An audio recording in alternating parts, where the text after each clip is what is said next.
আজকে তোমাকে টাটা করতে এসেছি। Hello friends, good morning. কেমন আছে সকলে? আমার চ্যানেলের আরও নতুন একটি ব্লগে তোমাদের সকলকে জানাই ওয়েলকাম। তো সকালবেলা বরকে ছাড়তে এসেছি স্টেশনে, ও যাচ্ছে অফিসে। আর এই যে ট্রেনটাও কিন্তু ছেড়ে দিয়েছে। কি তোমাদেরকে এমনটাই মনে হচ্ছে? না না, একদমই না, একদমই আমি ওকে ছাড়তে আসিনি। আসলে ও আমাকে ছাড়তে এসেছিলো, কিন্তু যেহেতু ওর ট্রেনটা আগে ছিল তাই ও আগে কিন্তু অফিসের জন্য রওনা হলো। আর আমি এখন যাব বাড়িতে, কারণ সকালবেলা মায়ের ফোন এসেছিলো। মায়ের শরীরটা খুব একটা বেশি ভালো না, হঠাৎ করে একটু প্রবলেম দেখা দিয়েছে, যার জন্য কিন্তু আমি যাচ্ছি বাড়ির উদ্দেশ্যে রওনা দিয়েছি আর কি। আর এই যে ট্রেনটা কিন্তু স্টেশন থেকে রওনা দিল, স্টেশনটা ছেড়ে আস্তে আস্তে রওনা দিল গন্তব্যের দিকে। আর কি বলো তো, হঠাৎ করেই মায়ের শরীরটা খারাপ হলো, যার জন্য আমাকে যেতে হচ্ছে বাড়িতে। আর এই যে দেখতে পাচ্ছ জল, এটা কিন্তু একদিন বৃষ্টি হয়েছে। কালকের দিনটা কিন্তু পুরো দিনটাই বৃষ্টি হয়েছে, যার জন্য এই যে দেখো কতটা জল জমে গেছে। আর সত্যি বলতে অনেকটা দিন এরকম বৃষ্টি হয় না, যার জন্য জলটা দেখতে খুবই ভালো লাগছে। তো আমি নেমে গেছি স্টেশনে, আর এখন আমি ধরবো টোটো, কারণ আমাদের এখান থেকে বাড়ি যেতে টোটো ধরতে হয়। তো টোটো ধরে এখন আমি যাব বাড়িতে। আর যেহেতু একদম সকালই বেরিয়েছি, তার জন্য কিন্তু একদমই রেডি হতে পারিনি, কোনো রকমেই যেটুকু না হলে নয় সেভাবেই কিন্তু চলে এসেছি। আর এই যে আমি বাড়িতেও পৌঁছে গেছি। আর এই যে দেখো, বোন যেহেতু এখন এখানেই রয়েছে, মানে বাপের বাড়িতেই রয়েছে, তার জন্য কিন্তু এই যে পাপানকে এখন বোন খাওয়াচ্ছে। আর পাপান এখন দেখো ভালোই কিন্তু খাওয়া শিখে গেছে, তো সেই জন্য বোন এখন ওকে খাইয়ে দিচ্ছে। আর ও কিন্তু খুব চুপচাপ শান্তভাবে খাবারটা খেয়ে নিচ্ছিল, একদমই দুষ্টুমি করছে না, একদম শান্ত হয়ে খেয়ে নিচ্ছে, যেহেতু মা খাওয়াচ্ছে।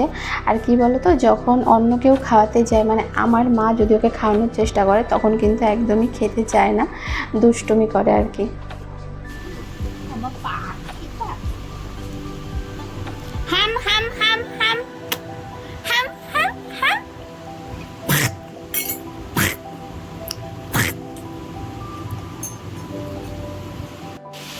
দুপুরের দিকে কিন্তু আবার শুরু হয়েছে বৃষ্টি। ওই যে বললাম, কাল কিন্তু টানা সারাটা দিন বৃষ্টি হয়েছে, সমস্ত জায়গায় কিন্তু জল বেঁধে গেছে।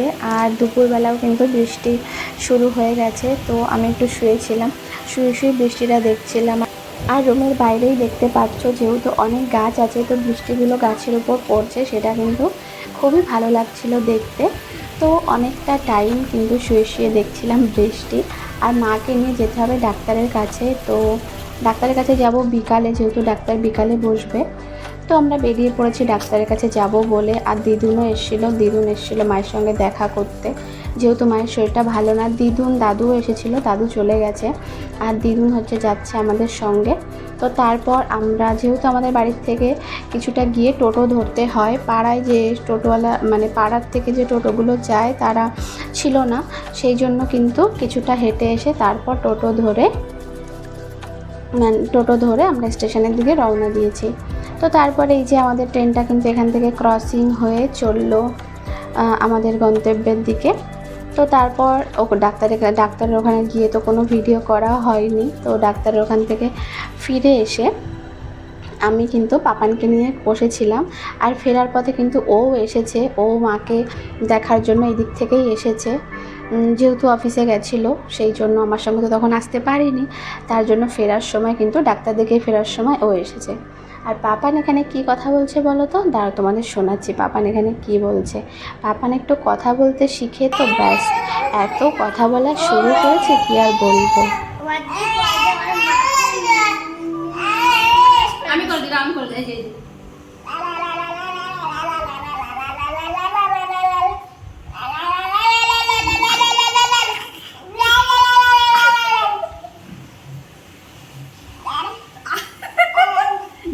দিদুন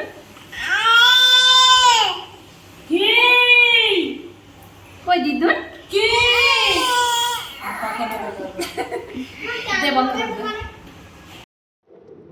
বোন এখানে কিন্তু কেক অর্ডার করেছিল, না কারোর জন্মদিন নয়, এমনি খাওয়ার জন্য সবার, সেই জন্যই কিন্তু কেক অর্ডার করেছিল।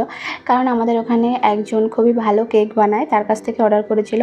আর ওর তো এখানে খুব টেনশনে বসেছিল, কারণ ও যে কেকটা অর্ডার করেছিল, যেরকমটা বলেছিল কেকটা সেরকম দেয়নি, তার জন্য ওর একটু টেনশন হচ্ছিল, চুপচাপ বসেছিল। আর এদিকে কিন্তু মানে ডাক্তার দেখিয়ে ফেরার পথে এনেছিলাম মোমো। ভাই বাড়ির থেকে যাওয়ার সময় কিন্তু বায়না ধরেছিল যে মোমো খাবে, ওর জন্য মোমো নিয়ে আসার জন্য, তো মোমোটাই এনেছিলাম।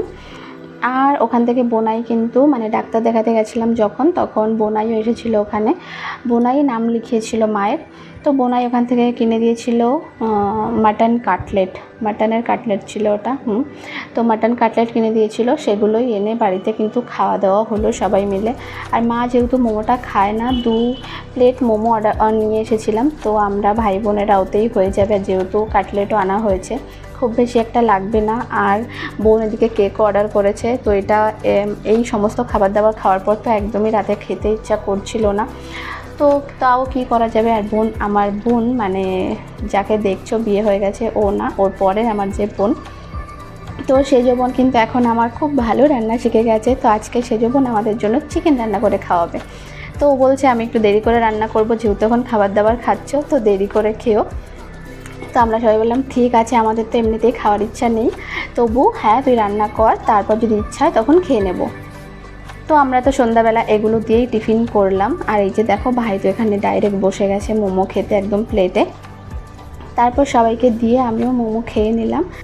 আর যে কারণে মায়ের ডাক্তার দেখাতে গেছিলাম, আসলে মায়ের মুখটা হালকা একটু এক সাইডে বেঁকে গেছে, যার জন্য ডাক্তারের কাছে গেছিলাম। আর ডাক্তার বলেছে সেরকম কোনো প্রবলেম নেই, নার্ভের জন্য এটা হয়েছে। তো আমার আজকের ভিডিওটা তোমাদের কেমন লাগলো সেটা অবশ্যই কমেন্ট করে জানিও। দেখা হবে তোমাদের সাথে নতুন আরও একটা ভিডিওতে।